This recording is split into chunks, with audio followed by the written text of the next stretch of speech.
எனக்கு நோக்கம் இந்த கட்சி இந்த சமுதாயம் அடுத்த கட்டத்துக்கு கொண்டு போகணும். அதான் என்னுடைய நோக்கம். அது என்னால் முடியும். அந்த நம்பிக்கை எனக்கு இருக்கிறது, தன்னம்பிக்கை இருக்கிறது, தைரியம் இருக்கிறது, துணிச்சல் எனக்கு இருக்கிறது. எல்லாத்துக்கும் மேல் என் பின்னால் கோடிக்கணக்கான என் தம்பிகளும் நம்பி இருக்கிறார்கள். அவர் நம்பிக்கைக்கு என்னைக்குமே நான் சொல்ல போவேன். அது எனக்கு தெரியும். எவ்வளோ பார்த்துட்டு இந்தியாவே அமைச்சரா 5 ஆண்டு காலம் பார்த்த தமிழ்நாடு என்ன மாநாட்டை 45 நாளில் இந்த மாநாட்டை நடத்தியவன். இந்த தேர்தல் என்னால் பார்க்க முடியாதா?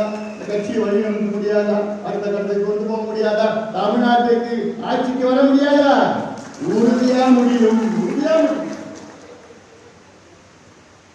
நம்பிக்கை, தைரியம், துணிச்சல், செயல் திட்டம், திட்டங்கள் எல்லாம் நம்மிடம் இருக்கிறது. தமிழ்நாட்டில் எந்த கட்சிக்கா இருக்கிறதா? அதனால இதெல்லாம் மனதில் இதெல்லாம் ஏதோ வந்த நாள் நான் கூட்டு பேசலாம் பண்ண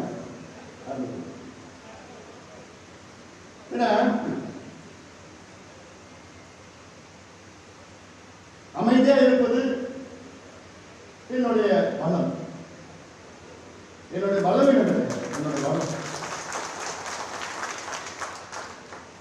அமைதியா தான் இருக்கு.